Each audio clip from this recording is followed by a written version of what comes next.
Hey, what's going on, everyone? Welcome back to the channel. Today we're going to be taking a look at the Monoprice Capsule 300. This is the latest speaker of their portable Bluetooth speaker line. They have the Capsule 100, 200, and then this is the 300.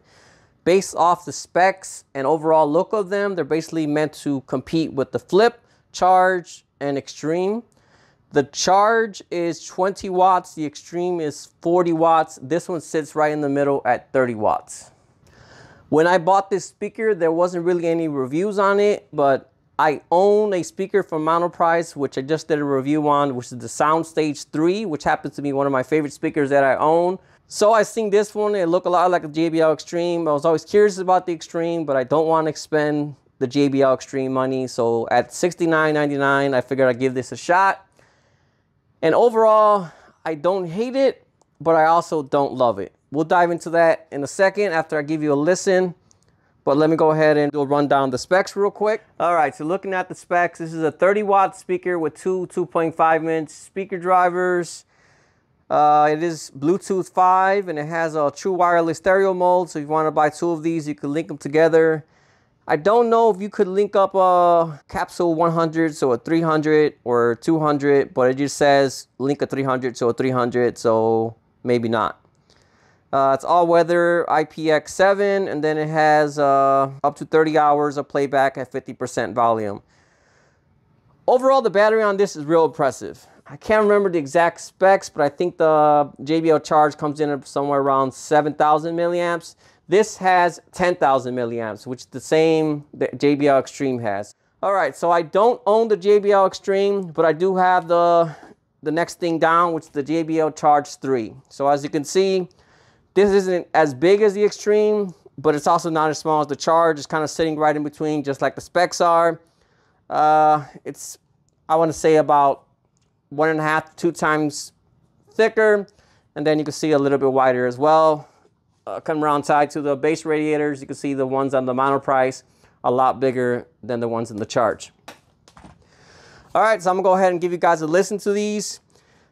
This has more power than this, obviously, so they don't really equal out with the volume. So I'm gonna go ahead and volume match them so we can compare them not by volume, but by the quality of the speakers. And then I'll give you my overall thoughts on it.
All right, so now that you guys heard it, drop me a comment, let me know what you think, but I'll go ahead and give you my thoughts on it. I've owned this speaker for about 2 months now, and I think it could have been a great speaker. The speaker itself sounds like it has a lot of potential, but it seems to me like it was just a lazy offering they put out. Like, if you see the packaging, it's just real generic. The manual is real generic. When you connect it to your phone, it doesn't even say Monoprice Capsule. It just says MP and a bunch of random numbers. So it seems to me like they just grabbed an amplifier, a shell, some speakers, tossed it together and put it on the market. I think this speaker could have sounded a lot better if they actually took the time to properly tune it. With the JBL, when you're, say, at 10%, 20%, what they do is they add a boost on the low end. So even if you're at low volumes, they boost up the low end, so you still get some kick, some bass, no matter what volume you're at. But with Monoprice, from 0 to 50, there is no boost. So it just sounds very anemic. There's no bass. It just sounds very flat. But when you go from the 50 and up, the speakers actually come to life and you get a really good kick, a good solid bass that's very comparable to the JBL. So on the low volume, trash. 50% and up, very good. So is it better than JBL Xtreme? Likely not. Is it better than the Charge? That's debatable. Depends how you plan to use it. For me, this speaker was worth it, but that's only because I own about 20 speakers, and this for me fits into a perfect beater speaker category. So you know how some people have a really nice car, they only take out on the weekend and when the weather's perfect, then they have their daily driver, they drive every day and put some miles on it and they're not too concerned what happens to it. That's how I am with speakers. I have the speakers that sound great.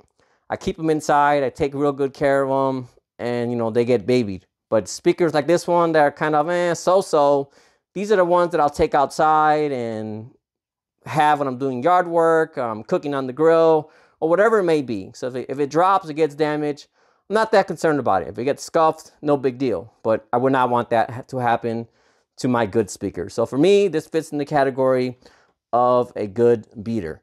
So if you are looking to upgrade from the JBL Flip, 100%, I would say it's a great investment. Go ahead and pick one up. Looking to upgrade from the JBL Charge, like I said, it depends how you plan to listen to it. If you plan to have this at higher volumes all the time, then definitely it'll be better. But for good all-arounder, it wouldn't be a good choice, and there's probably much better options out there. So whether you want to buy it or not, it really depends how you plan to use it. And if you plan to use it at higher volumes, then yeah, I'll say it's a good investment. All right, well, if you guys have any questions, go ahead and drop me a comment. I'll do my best to help you out. If the video helped you at all, go ahead and drop me a like, subscribe to the channel. Other than that, thanks for watching. I'll see you guys next time.